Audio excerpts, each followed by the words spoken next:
ಅಭ್ಯಂಜನ ಚಿತ್ರದ trailer release ಮಾಡಿ. All the best. ಎಲ್ಲರಿಗೂ ನಮಸ್ಕಾರ.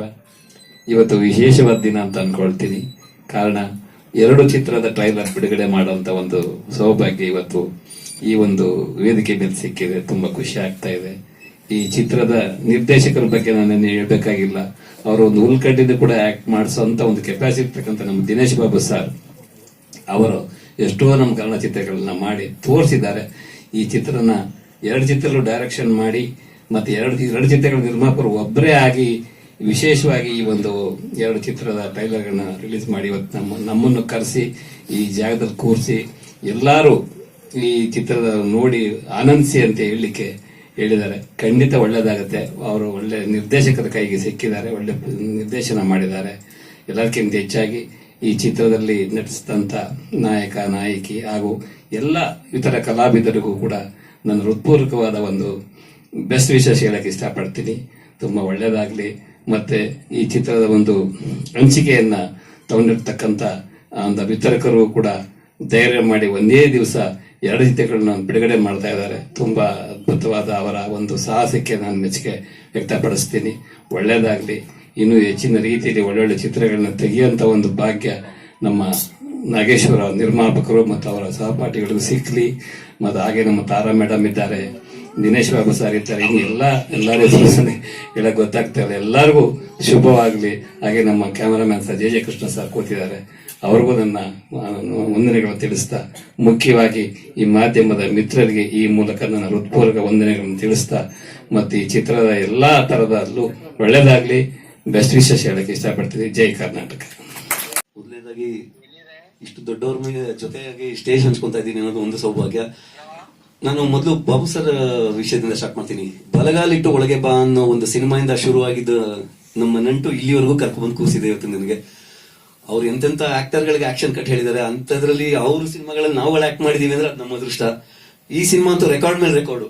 ಈ ಸಿನಿಮಾ ನಿರ್ಮಾಪಕರು ಒಬ್ರೆ, ಇದಕ್ಕೆ ನಿರ್ದೇಶಕರು ಒಬ್ರೆ. ಅದು ಕಾಕತಾಳೀಯನ ಏನೋ ಗೊತ್ತಿಲ್ಲ, 2 ಸಿನಿಮಾಗೆ ನಾನೇ ಲೀಡ್ ರೋಲ್ ಅಲ್ಲಿ ಮಾಡಿದೀನಿ. ಸೊ ಅದೃಷ್ಟ ನೀವು ಹೇಳ್ದಾಗೆ. ಏನ್ ಹೇಳೋಣ, ಆಸ್ ಅನ್ ಆಕ್ಟರ್ ನಮಗೊಂದು ಭ್ರಮೆ ಇರುತ್ತೆ, ನಾನು ಮಾಡ್ತಾ ಇರೋದು ಕರೆಕ್ಟ್ ಅಂತ. ಅದನ್ನ ಕರೆಕ್ಟ್ ಮಾಡೋ ನಿರ್ದೇಶಕರಲ್ಲಿ ಕೆಲವರೇ ಇದ್ರೆ ನಾನು ಇವತ್ತರೆಗೂ ಆ ಒಂದು ವಿಷಯಕ್ಕೆ ನಾನು ತಲೆ ಬಾಗಬೇಕು ಅಂದ್ರೆ ಬಾಬು ಸರ್ಗೆ ಇಲ್ಲ. ಅವ್ರು ಅದು ಏನಕ್ಕೆ ತಪ್ಪು ಅಂತ ಕರೆಕ್ಷನ್ ಮಾಡಿದಾಗ ನಮಗೆ ರಿಯಲೈಸ್ ಆಗುತ್ತೆ ವೇರ್ ಐ ವೆಂಟ್ ರಾಂಗ್ ಅಂತ. ಸೊ ಈ ಒಂದು ವಿಷಯದಲ್ಲಿ ನನಗೆ ಎಷ್ಟೊಂದು ಸಿನಿಮಾಗಳು ಮಾಡ್ಬಿಟ್ಟೆ ಅವ್ರ ಜೊತೆ. ಅದೊಂದು ಅದೃಷ್ಟ. ಆಮೇಲೆ ಬಾಬು ಸರ್ ಸಿನಿಮಾಗಳು ಮಾಡಿದ್ದಾರೆ, ಆಸ್ ಯು ನೋ, ಸಿನಿಮಾಟೋಗ್ರಾಫರ್ ಆಗಿ ಮಾಡಿದ್ದಾರೆ, ನಿರ್ದೇಶಕರಾಗಿ ಮಾಡಿದ್ದಾರೆ, and one of the best story writer. ಅವ್ರು ಮಾಡಿದ ಸಿನಿಮಾಗಳು ಏನು ಅಂದ್ರೆ ಎಷ್ಟೋ ಸ್ಟೋರಿಗಳು ಅವರೇ ಬರ್ದಿದ್ದಾರೆ, ಸೀರಿಯಲ್ ಕೂಡ ಮಾಡಿದ್ದಾರೆ. ನನ್ನ ಅದೃಷ್ಟ ಏನಂದ್ರೆ ನಾನು ಒಂದು ಶಾರ್ಟ್ ಫಿಲ್ಮ್ ನ ಪ್ರೊಡ್ಯೂಸ್ ಮಾಡಿದೆ. ಬಾಬು ಸರ್ ಹೇಳಿದ ಸ್ಟೋರಿ ನನಗೆ ಅಂತ ಒಂದು ಶಾರ್ಟ್ ಫಿಲ್ಮ್ ಕೂಡ ಡೈರೆಕ್ಟ್ ಮಾಡಿಕೊಟ್ಟಿದ್ದಾರೆ. ಸೊ ಆ ಒಂದು ವಿಷಯದಲ್ಲಿ ಐ ಆಮ್ ವೆರಿ ಲಕ್ಕಿ ಅಂತಾನೆ ಹೇಳ್ಬೋದು. Thank you Babu sir. ನಮಸ್ಕಾರ. ಇವತ್ತು ಹೊಸ ನಾಮಕರಣ ಮಾಡಿದ್ದಾರೆ ದಿವ್ಯಾ ಅವರು, ಕರಿ ಬಸು ಅಂತ. ಫಸ್ಟ್ ಟೈಮ್ ಬಹಳಷ್ಟು ಸ್ಟೇಜ್ ಶೇರ್ ಮಾಡ್ಕೊಂಡಿದೀವಿ. ಯಾವತ್ತು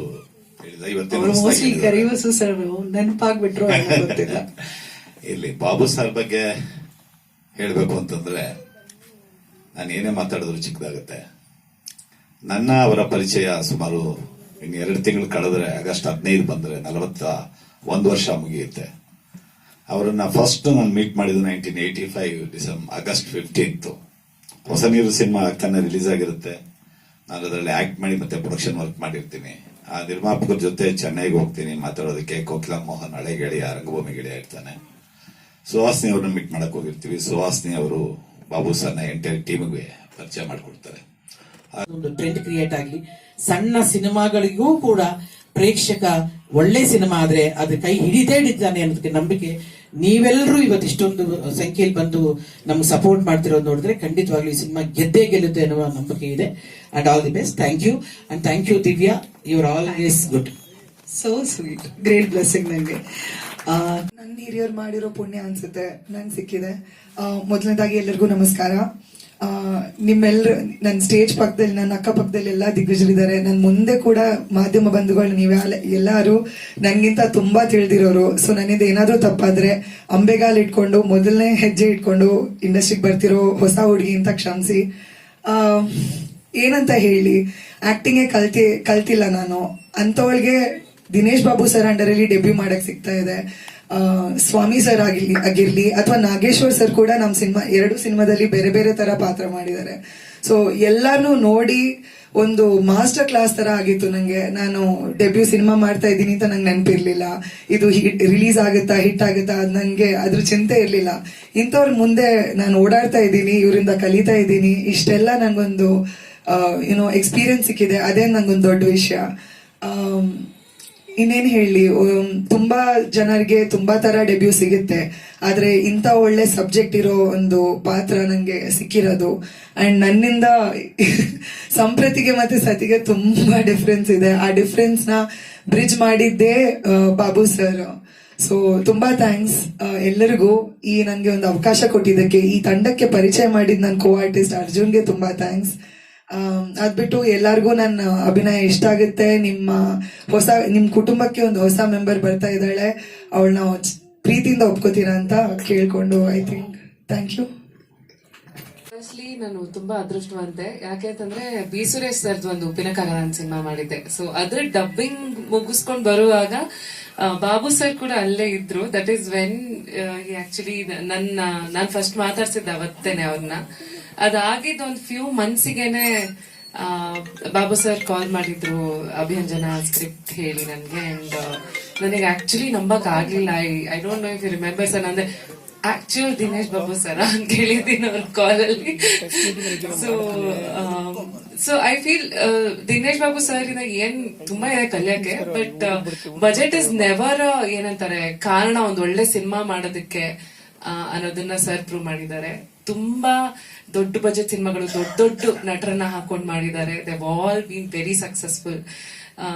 ಅಗೇನ್ ಈ ತರ ಕತೆಗಳಿಗೆ ತುಂಬಾ ದುಡ್ಡು ವೆಚ್ಚ ಮಾಡ್ದೇನು ಕೂಡ ಒಳ್ಳೆ ಸಿನಿಮಾನ ತೆಗಿಬಹುದು ಅಂತ ಹೇಳ್ಕೊಟ್ಟಿರುವಂತ ಡೈರೆಕ್ಟರ್ ಇವರು. ಇಲ್ಲಿ ಬಂದಿರುವ ಎಲ್ಲ ಗಣ್ಯರಿಗೆ ನನ್ನ ಹೃದಯಪೂರ್ವಕ ನಮಸ್ಕಾರಗಳು. ಈ ವಿಶ್ವದಲ್ಲೇ 2 ಪಿಕ್ಚರ್, ಒಂದೇ ಡೈರೆಕ್ಟರ್, ಒಬ್ಬರೇ ಪ್ರೊಡ್ಯೂಸರ್, ಒಂದೇ ಬ್ಯಾನರ್, ಇದೇ ಮೊದಲ ಬಾರಿಗೆ ರಿಲೀಸ್ ಆಗ್ತಾ ಇದೆ. ಈ ಪಿಕ್ಚರ್ ಮಾತಾಡೋದು ನನ್ನ ಹತ್ರ ಏನಿರೋದಿಲ್ಲ, ಪಬ್ಲಿಕ್ ಹೇಳಿ ನಮ್ಮನ್ನು ಕಾಪಾಡ್ತಾರೆ. ಪಬ್ಲಿಕ್ ಹೇಳಬೇಕು. Thank you. ಸಚಿನ್ ಫೋನ್ ಮಾಡಿ, ಅಣ್ಣ ನಾಳೆ ನಮ್ಮ ಸಿನಿಮಾ ಟ್ರೈಲರ್ ರಿಲೀಸು, ನೀನು ಬರಬೇಕು ಅಂದರು. ಎಷ್ಟೊತ್ತಿಗಪ್ಪ ಅಂದೆ? 12 ಗಂಟೆಗೆ. ನಮ್ಮ ಚೇಂಬರ್ ಮೀಟಿಂಗು 12 ಗಂಟೆಗೆ ಇತ್ತು. ನಾನು ಅವ್ನು ಹೇಳಿದೆ ಫೋಟೋ ಹಾಕ್ಬಿಡೋಣ. ಫೋಟೋ ಹಾಕ್ಬಿಟ್ಟ ಅವನು. ಯಾವಾಗ ಫೋಟೋ ಹಾಕ್ಬಿಟ್ಟು ಬರ್ತಾರೆ ಅಂದ ತಕ್ಷಣ ಅದರ ಅರ್ಥ ಬೇರೆ ಆಗ್ಬಿಡುತ್ತೆ. ನಾನು ಆಮೇಲೆ ನಮ್ಮ ಅಧ್ಯಕ್ಷನ ಕೇಳಿಕೊಂಡು ಒಂದು ಅರ್ಧ ಗಂಟೆ ತಡವಾಗಿ ಬರ್ತೀನಿ ಅಂತಂದೆ. ನಾನು 12 ಗಂಟೆಗೆ ಇದ್ದೆ. ಆದರೆ ಇವತ್ತು ನಾನು ಹೊರಡಬೇಕಾಗಿತ್ತು. ಅದಕ್ಕೋಸ್ಕರ ನಾರಾಯಣಸ್ವಾಮಿ ಅವರನ್ನ ಕ್ಷಮೆ ಕೇಳ್ತಾ ನಾನು ಮಾತಾಡ್ತೀನಿ. ನನಗೆ ಇಲ್ಲಿ ಮಾತಾಡೋ ಹಕ್ಕು ಜಾಸ್ತಿ ಇದೆ. ಕಾರಣ ಇಷ್ಟೇ, ನಾನು ನೋಡಿದಂತ ಯಾವತ್ತೂ ಒಂದು ನಿರ್ದೇಶಕನಿಗೆ ಮೊದಲನೇ ಕ್ಯಾಪ್ಟನ್ ಆಫ್ ದ ಶಿಪ್ ಅಂತ ಕರೀತಾರೆ. ಅಂತಹ ಒಂದು ನಿರ್ದೇಶನವನ್ನ, ಜವಾಬ್ದಾರಿನ ಯಾವ ರೀತಿ ಹೊತ್ತಿದ್ದಾರೆ ಅಂತ ದಿನೇಶ್ ಬಾಬು ಬಗ್ಗೆ ನಾವು ಹೇಳೋ ಅಗತ್ಯನೇ ಇಲ್ಲ. ಅವ್ರಿಗೆ ಸಿನಿಮಾಟೋಗ್ರಾಫರ್ ಅವರು. ತಮಿಳುನಾಡಲ್ಲಿ ಕೋಕಿಲಾ ಮೋಹನ್ ಜೊತೆ ಕೆಲಸ ಮಾಡ್ತಾ ಇರ್ಬೇಕಾದ್ರೆ ಆಗ್ಲೇ ಪರಿಚಯ ಆಗಿತ್ತು ದಿನೇಶ್ ಬಾಬು ಹಾಗೂ ಸುಹಾಸಿನಿ ಅವ್ರ ಜೊತೆ ಕೆಲಸ ಮಾಡ್ತಾ ಇರೋ ಸಂದರ್ಭದಲ್ಲಿ ದಿನೇಶ್ ಬಾಬು ಪರಿಚಯ ಆಗಿ ಕನ್ನಡಕ್ಕೆ ಬಂದ ತಕ್ಷಣ ಅವರು ಅನೇಕ ಉತ್ತಮವಾದ ಸಿನಿಮಾಗಳನ್ನ ಕೊಡ್ತಾ ಹೋದ್ರು. ಅದು ವಿಷ್ಣುವರ್ಧನ್ ಜೊತೆ ಮಾಡಿದಂಥ ಸುಪ್ರಭಾತ ಇರ್ಬೋದು, ಲಾಲಿ ಇರ್ಬೋದು, ರಮೇಶ್ ಅರವಿಂದ್ ಜೊತೆ ಮಾಡಿದಂಥ ಅಮೃತ ವರ್ಷಿಣಿ ಇರ್ಬೋದು, ಅನಂತ್ ನಾಗ್ ಜೊತೆ ನಾನೇನೂ ಮಾಡಲಿಲ್ಲ ಅನ್ನುವ ಒಂದು ಕಾಮಿಡಿ ಸಿನಿಮಾ ಆಗಿರ್ಬೋದು, ಹೆಂಡತಿಗೆ ಹೇಳ್ಬೇಡಿ ಅದು ಕೂಡ ತುಂಬಾ ಚೆನ್ನಾಗಿತ್ತು. ಅದರಲ್ಲಿ ಕಾಶಿನಾಥ್ ಮಾಡಿದಂತ ಕಾಣುತ್ತೆ, ಸಂಕೇತ್ ಕಾಶಿ. ಯಾಕೆ ಈ ಮಾತು ಹೇಳ್ತೀನಿ ಅಂತಂದ್ರೆ, ಅವ್ರ ಜೊತೆ ಕೆಲಸ ಮಾಡುವಾಗ ನಾವು ಕಲಿಯೋದು ತುಂಬಾ ಇರುತ್ತೆ. ಅವರ ಶ್ರದ್ಧೆ ಎಷ್ಟಿರ್ತಂದ್ರೆ ಬೆಳಗಿನ ಜಾವ 5 ಗಂಟೆಗೆ ರೆಡಿ ಇರಬೇಕು ಆರ್ಟಿಸ್ಟ್. ಆ ರೀತಿ ಕೆಲಸ ಮಾಡುವಂತ ಒಂದು ಪ್ರತಿಭೆ. 5 ಗಂಟೆಗೆಲ್ಲ ಹೌದಪ್ಪ, ಅದನ್ನೇ ಹೇಳ್ತಾ ಇದ್ದು. ಇವತ್ತು ಆ ಒಂದು ತರದ ಕೆಲಸ ಮಾಡೋಲ್ಲ ಕಮ್ಮಿ ಆಗ್ಬಿಟ್ಟಿದ್ದಾರೆ. ಇವತ್ತು ಸಿನಿಮಾ ರಂಗ, ಕನ್ನಡ ಸಿನಿಮಾಗಳ ಅನೇಕ ಸಿನಿಮಾಗಳು ಬಿಡುಗಡೆ ಆಗತ್ತೆ, 1 ಶೋ 2 ಶೋಗೆಲ್ಲ ತೆಗೆದು ಬಿಡ್ತಾರೆ ಪಿಕ್ಚರ್ನ. ಈ ರೀತಿಯಾದ ಒಂದು ನೋವನ್ನ ನಾವು ಪ್ರತಿದಿನ ನಮ್ಮ ಚೇಂಬರ್ ಅಲ್ಲಿ ಎದುರಿಸ್ತಾ ಇದ್ದೀವಿ. ಆದರೆ ಇವತ್ತು ಈ ಎರಡು ಸಿನಿಮಾದ ಟ್ರೈಲರ್ ನೋಡ್ತಾ ಇದ್ದಾಗ ಉತ್ತರಾನೇ ಒಂಥರ ಇತ್ತು, ಅಭಿಂಜನನೇ ಒಂಥರ ಇತ್ತು. ನೀವು ನೋಡ್ಬೋದು ಆ ಸಿನಿಮಾಗಳ ಒಂದು ಏನ್ ಮೇಕಿಂಗ್ ಇದೆಯಲ್ಲ ಅದರಲ್ಲೇ ಗೊತ್ತಾಗತ್ತೆ ಎಷ್ಟು ಡೀಪ್ ಆಗಿ ಸ್ಟಡಿ ಮಾಡಿ ಒಂದೊಂದನ್ನು ಫ್ರೇಮ್ ಬೈ ಫ್ರೇಮ್ ಚೆನ್ನಾಗಿ ಮಾಡಿರೋಂಥ ನನ್ನ ಆತ್ಮೀಯ ಗೆಳೆಯ ಹಾಗೂ ನಿರ್ದೇಶಕ ದಿನೇಶ್ ಬಾಬುಗೆ ಒಂದು ದೊಡ್ಡ ಸಲಾಂ. ಚೆನ್ನಾಗಿ ಹೊಡಿರಪ್ಪ, ಚಪ್ಪಾಳೆ ಹೊಡೆದ್ರೆ ಆರೋಗ್ಯ ಚೆನ್ನಾಗಿ ಅಂತ, ಅದಕ್ಕೆ ಅವಾಗ ಅವ್ರು ಹೇಳ್ತಾ ಇದ್ರು. ಎರಡನೇದು, ಈ ಸಿನಿಮಾದಲ್ಲಿ ಮಾಡಿದಂಥ ನಟ ನಟಿಯರ ಬಗ್ಗೆ ನಾನು ಹೇಳಬೇಕು. ಮುಖ್ಯವಾಗಿ ತಾರಾ ನ್ಯಾಷನಲ್ ಅವಾರ್ಡ್ ವಿನ್ನರು, ನನ್ನ ಗೆಳತಿ.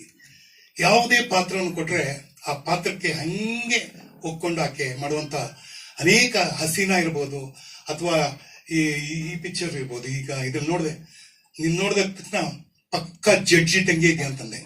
ಅದೇ ತರ ಆಕೆ ಮಾತು ಕೂಡ ಹಂಗೆ ಇತ್ತು ನೋಡಿ, ಗತ್ತಿತ್ತು. ಅಫ್ಕೋರ್ಸ್ ನಾರಾಯಣ ಸ್ವಾಮಿ ಎರಡೂ ಪಿಕ್ಚರ್ ಅಲ್ಲೂ ಹೀರೋ. ನಾನು ಪ್ರತಿ ಸಲ ಒಂದು ಟಿವಿ ಸೀರಿಯಲ್ ಮಾಡಿದಾಗೆಲ್ಲ ಹೇಳ್ತಾ ಇದ್ದೆ, ನೀನ್ ಯಾಕೋ ಸಿನಿಮಾದಲ್ಲಿ ಮಾಡೋದಿಲ್ಲ ಅಂತ. ಎಂತ ಪ್ರತಿಭೆ ಅವನು, ಬಹಳ ಅತ್ಯಂತ ಒಳ್ಳೆ ಮಟ್ಟಕ್ಕೆ ನೀನು ಏರ್ತೀಯ, ನೀನು ಹೋಗ್ತೀನೋ ಅನ್ನೋ ನಂಬಿಕೆ ನನಗಿದೆ. ಅದೇ ರೀತಿ ಕರಿಸುಬ್ಬ, ಈ ಕರಿಸುಬ್ಬ ಹೆಂಗಂದ್ರೆ ಒಂಥರ ಕೆಮಿಲಿ ಅಂತ, ಯಾವ ಮಾರ್ಕತನ ಆ ಬಣ್ಣ ಆಗ್ಬಿಡ್ತಾನ ಅವನು. ನೋಡಿ, ಇದರಲ್ಲಿ ನಾನ್ ಮಾಡಿದ್ದೆ ಅನ್ವೇಷಣೆ ಅಂತ ಒಂದು ಪಿಕ್ಚರ್ ಮಾಡಿದೆ. ಅದ್ರಲ್ಲಿ ನಂದು ಹೆಣದ ಪಾತ್ರ ಇತ್ತು. ಯಾರೋ ಒಬ್ರು ಬರ್ದಿದ್ರು, ಹೆಣದ ಪಾತ್ರದಲ್ಲಿ ಜೀವಂತ ಅಭಿನಯ ಅಂತ. ನನಗದು ಖುಷಿ ಆಯ್ತಮ್ಮ.